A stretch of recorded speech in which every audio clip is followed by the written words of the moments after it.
Her hand slid over mine, and with a mischievous smile she whispered, "Let's get into trouble."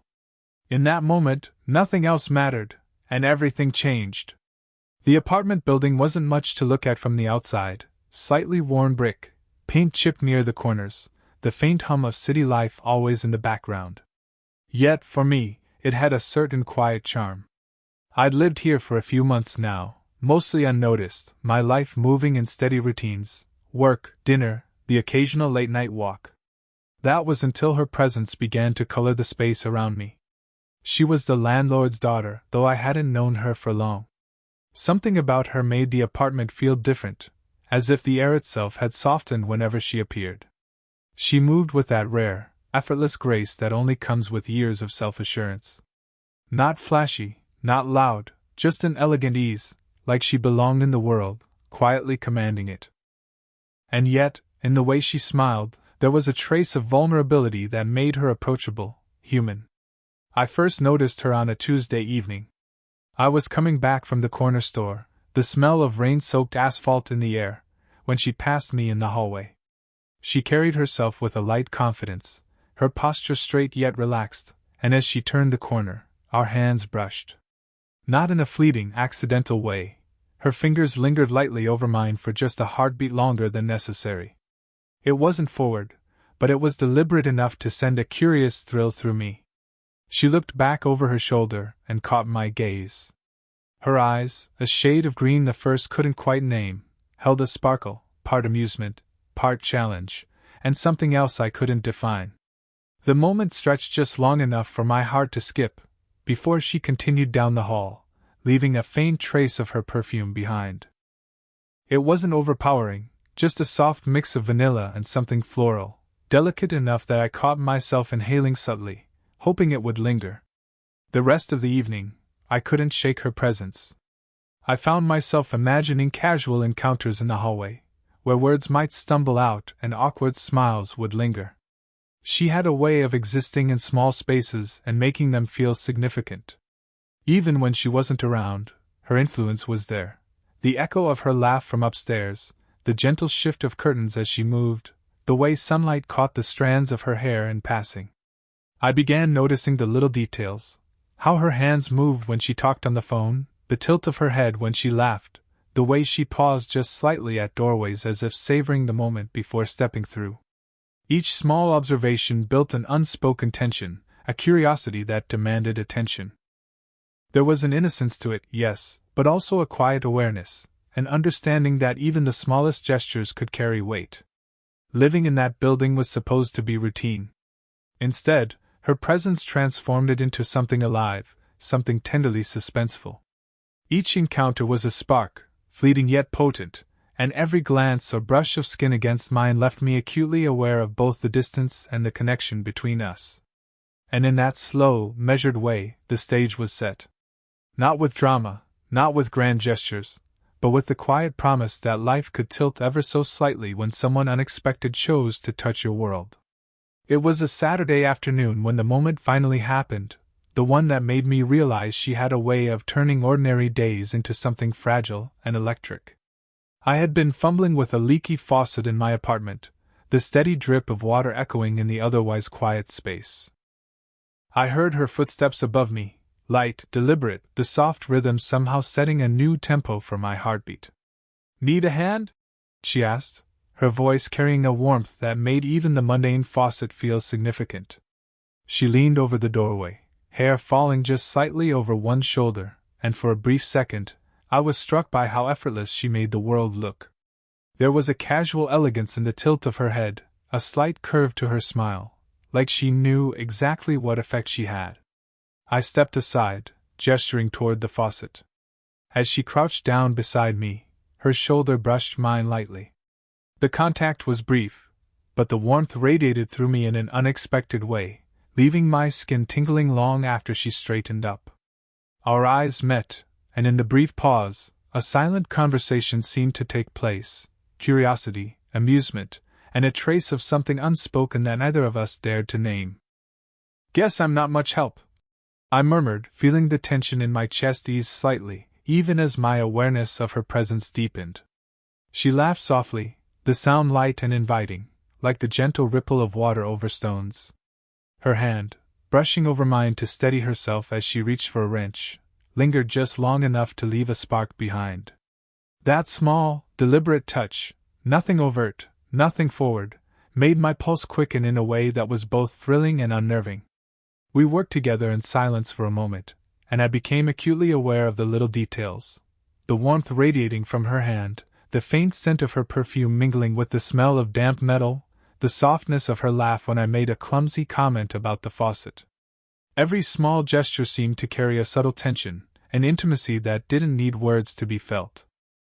At one point, our hands touched again as she handed me a tool, and I couldn't help but notice the steadiness in her fingers, the way her touch lingered just slightly longer than necessary. My heart thumped in a nervous rhythm, and yet there was comfort in it too, a quiet reassurance that this connection, fleeting as it might seem, was deliberate and sincere. Before leaving, she straightened, brushing her hair behind her ear, and gave me that mischievous glimmer in her eyes. "Don't let the faucet beat you," she said, and then she was gone, footsteps retreating upstairs. The silence left behind was almost unbearable, filled with the echo of her presence. I realized that something small, almost accidental, had shifted. Something delicate had begun to take root, a spark of connection, a sense of shared understanding, and an awareness of unspoken possibilities. That day, the hallway no longer felt like just a passage, it felt like a threshold, a place where ordinary routines could tip into moments of quiet intimacy. Her hand over mine was more than a touch, it was an invitation, subtle and electric, and it left me wondering, with a mixture of excitement and hesitation, what might come next. A week after that first brush of hands, the ordinary rhythm of my life began to feel strangely incomplete without her presence.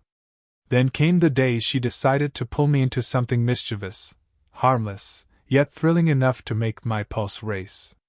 It was a late afternoon when she appeared at my door, leaning casually against the frame, that familiar glimmer of mischief in her eyes. "Let's get into trouble," she said, her voice low and playful, as if she were sharing a secret meant for my ears alone. She didn't elaborate, and I couldn't tell if it was a joke or an invitation, but the way she lingered in the doorway, the subtle tilt of her head, and the teasing curve of her smile left me with no choice but to follow. We left the apartment building together, stepping into the warm, amber light of early evening. Her hand brushed mine, deliberately casual, yet my stomach tightened at the touch.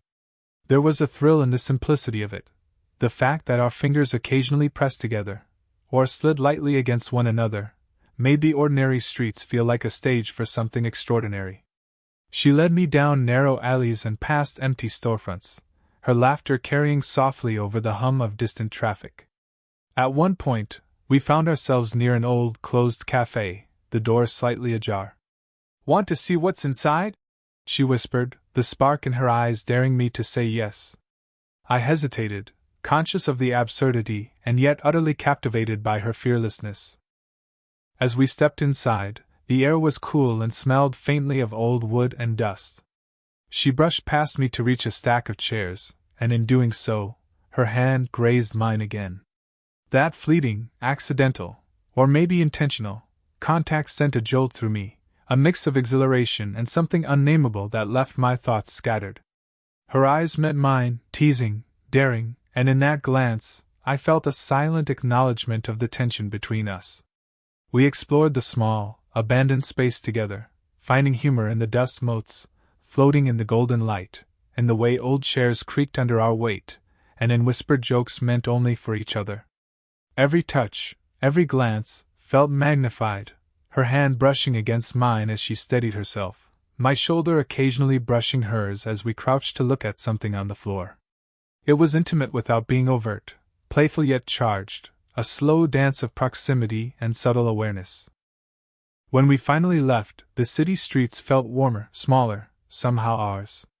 The thrill wasn't just in the mild rebellion of trespassing, it was in the closeness, the way her presence altered the world around me. The brush of her hand, the tilt of her head when she laughed, the slight, deliberate pauses in her speech, all of it whispered that we were sharing something private, a bond that existed in fleeting, electric moments. By the time we returned to our separate routines, I realized that the spark between us had deepened. It wasn't just curiosity anymore. It was anticipation, a slow-building tension that hovered in the spaces between us.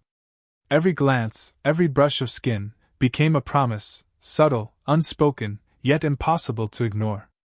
And I knew, in that quiet, thrilling way that only certain moments can bring, that nothing about our connection would ever feel ordinary again.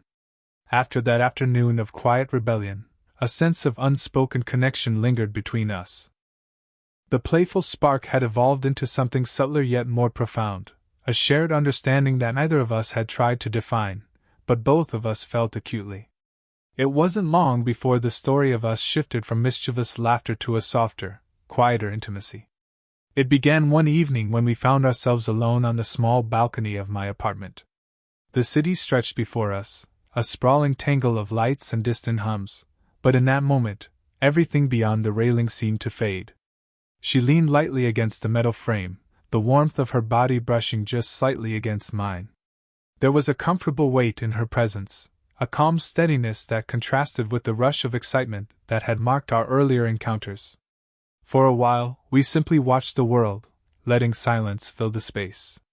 Her hand brushed against mine, a casual touch at first, then lingering longer than necessary, almost imperceptibly. I felt the quiet steadiness of her warmth, and it grounded me in a way I hadn't expected. There was a rhythm to her breathing, slow and measured, and it echoed my own, aligning our presence without a word spoken. Eventually she spoke, her voice low and intimate, as though she were sharing a secret with the night itself. "Do you ever feel like life moves too fast?" she asked, her eyes fixed on the distant glow of streetlights. There was a vulnerability in her tone, a fleeting admission of uncertainty that made her seem both older in wisdom and younger in spirit. I hesitated, then nodded, feeling a strange kinship in our shared acknowledgement of life's unpredictability. We talked then, really talked, not about the trivialities of work or errands, but about fears, regrets, and dreams that we rarely shared with anyone else. I learned about her past, her moments of solitude, and the quiet strength it had taken for her to arrive at the present. She listened as I spoke, eyes soft, occasionally tracing the line of my jaw or the slope of my shoulder, and I felt a connection deepening with each passing word. The intimacy wasn't loud or dramatic, it was in the subtle gestures. A hand resting lightly on my forearm as she laughed, her shoulder brushing mine when she leaned in to emphasize a point, the warmth that radiated from her presence, comforting yet electrifying.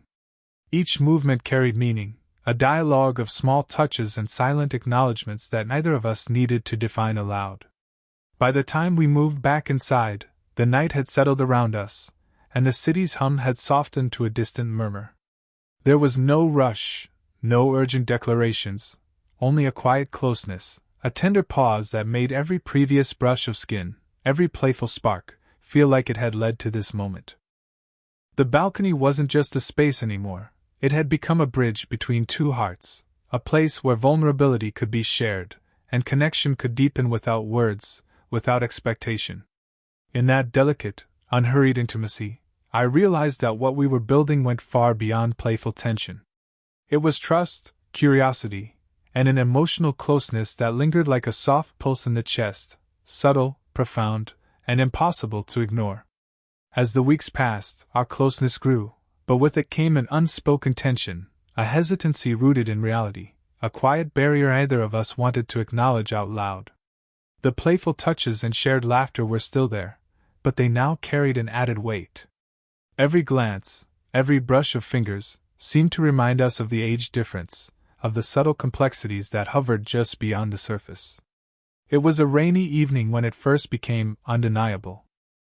I had invited her upstairs to help organize some old books in my apartment, a seemingly mundane task that, like so many others, became an excuse for proximity.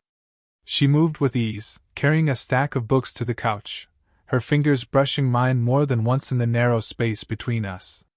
Each touch sent a quiet thrill through me, yet in the same instant, a flutter of doubt took root. She paused, holding a book just above the floor, her eyes catching mine.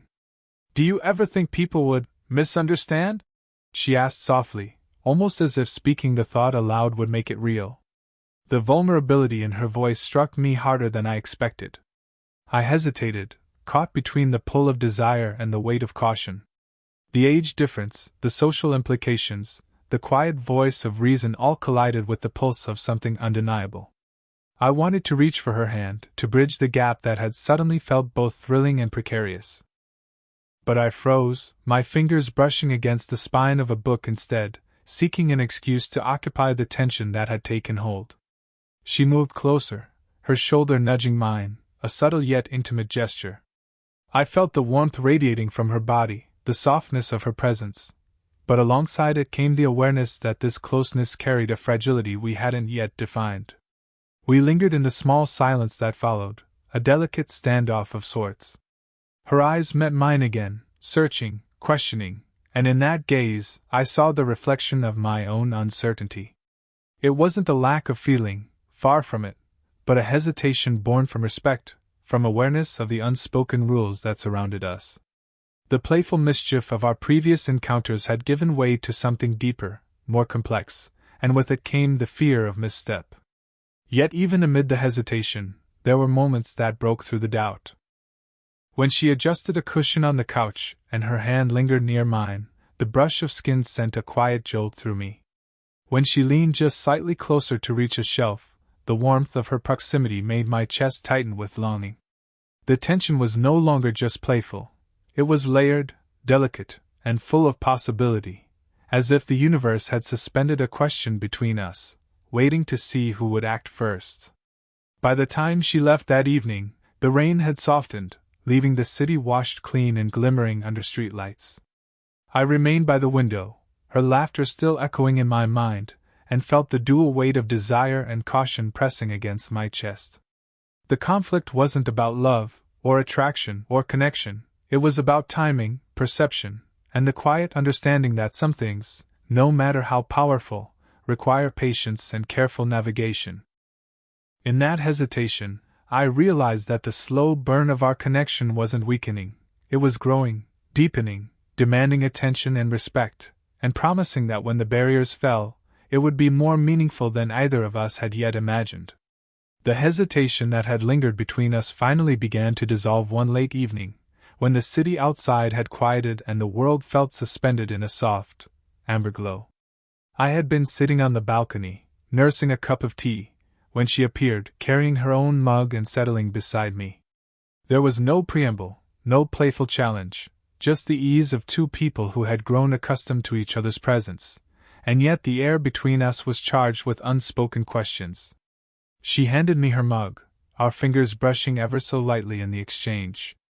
That small touch, once so familiar, now felt amplified, resonating in a way that made my heart catch.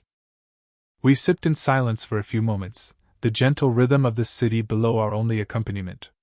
The glow of the streetlights caught the highlights in her hair, and I found myself momentarily lost in the calm steadiness of her presence. Finally she spoke, her voice soft and deliberate. "I've been thinking about us," she said, and I felt my pulse quicken. Her eyes held a mixture of apprehension and resolve, a careful vulnerability that made me lean in, closer, without realizing it. There was no need to hurry, no need for dramatic declarations. The intimacy of the moment was enough. "I don't know what's supposed to happen next," I admitted quietly, my own voice betraying a vulnerability I rarely allowed anyone to see. "But I know I like this. I like you." Her hand found mine, a gentle pressure that spoke louder than words ever could. The warmth of her skin, the subtle tremor of her fingers, conveyed the honesty I had been craving. She didn't speak immediately. Instead, she let the silence stretch, letting the weight of our mutual acknowledgement settle between us. Then, slowly, she intertwined her fingers with mine, the gesture delicate yet certain, a quiet declaration of trust and acceptance. We leaned back against the railing, shoulders touching, fingers entwined, and let the city hum below us. In that moment, there was no uncertainty, no hesitation, only the shared understanding that we were choosing each other, fully and deliberately, despite the quiet challenges the world might pose. Her presence was grounding, reassuring, and yet still thrilling, a paradox that mirrored the complexity of our connection. We spoke then, softly, about small things, our routines, our dreams, the silly little habits that had drawn us closer over the past weeks. But beneath the mundane, there was a profound intimacy, a sense that we had crossed an invisible threshold. Every glance, every laugh, every brush of hands became a quiet testament to the bond we had nurtured. By the time the night deepened, I realized that the slow, careful build-up of tension, the hesitations, the quiet longing, had all led to this, a moment of pure, heartfelt connection. There was no need for grand gestures or dramatic confessions. The power lay in the subtlety, in the respect and warmth that flowed naturally between us. Her head leaned lightly against my shoulder, fingers still entwined with mine, and I felt an unspoken promise that whatever came next, we would face it together, fully aware of the depth and beauty of what we had discovered. The slow burn had reached its peak, and the reward was a quiet, tender, and wholly satisfying union of hearts. The weeks that followed felt like stepping into a new world, one colored by quiet understanding, gentle laughter, and the subtle warmth of a connection that had grown slowly, deliberately, and with intention. There was no rush, no need for grand declarations or dramatic gestures. Instead, every shared moment carried weight, a tenderness born of patience and mutual respect. Our days began to find new rhythms. Some mornings, we shared coffee on the balcony, the city waking slowly below us. Her hand would brush against mine as she reached for her mug, and that small contact, familiar, comforting, electric, reminded me of everything that had led to this point. Sometimes, our laughter would drift over the railings, unnoticed by the few neighbors awake, yet somehow filling the space with its quiet joy. On other days, we simply existed together in the apartment, her presence settling into mine like a soft, welcome weight. She would rest her head lightly against my shoulder while I read, fingers brushing mine in idle rhythm, a touch both grounding and intimate. I became acutely aware of the little details, the way sunlight caught the strands of her hair, the soft rise and fall of her chest as she leaned back, the subtle warmth of her hand when it rested on mine. Each gesture, each glance, reinforced a bond that needed no words to define. Even our playful habits from earlier days continued, softened by affection rather than mischief.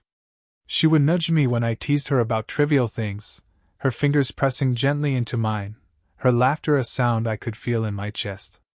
We explored corners of the city together, sometimes aimlessly, sometimes with purpose, but always with the unspoken agreement that these moments, small, mundane, extraordinary, were ours alone. The age difference, which had once hovered in the background as a quiet hesitation, now felt like another layer of understanding rather than a barrier. Her wisdom and experience brought a calm perspective, a grounding presence that balanced my youthful eagerness. I offered her curiosity, openness, and the kind of devotion that comes from careful attention to someone's heart. Together, it felt natural, like two complementary pieces finally settling into place. One evening, we walked home from the corner cafe, hands intertwined, the soft hum of the city surrounding us. She leaned into me, resting her head against my shoulder as we moved in sync, and I felt a quiet happiness settle over me, the kind that doesn't need announcements, only presence. The world around us continued, indifferent and bustling, yet in that shared moment, it felt like time had slowed just for us. By the time we reached the apartment, I realized that every tension, every hesitation, every spark of playful mischief had led to this, a slow, deliberate, deeply human connection that felt both exciting and safe. We didn't need to rush, didn't need to prove anything. Her hand in mine, her cheek brushing lightly against my arm, and the gentle warmth of her presence were enough. As we entered the quiet of our shared space, I understood that slow-burn romance isn't about sudden passion or dramatic declarations. It's about patience, attentiveness, and the quiet accumulation of moments that build trust, intimacy, and affection. And in that realization, the story felt complete, tender, satisfying, and fully alive in the small, perfect details of being together. The slow burn had found its home, and we both knew we wouldn't trade it for anything.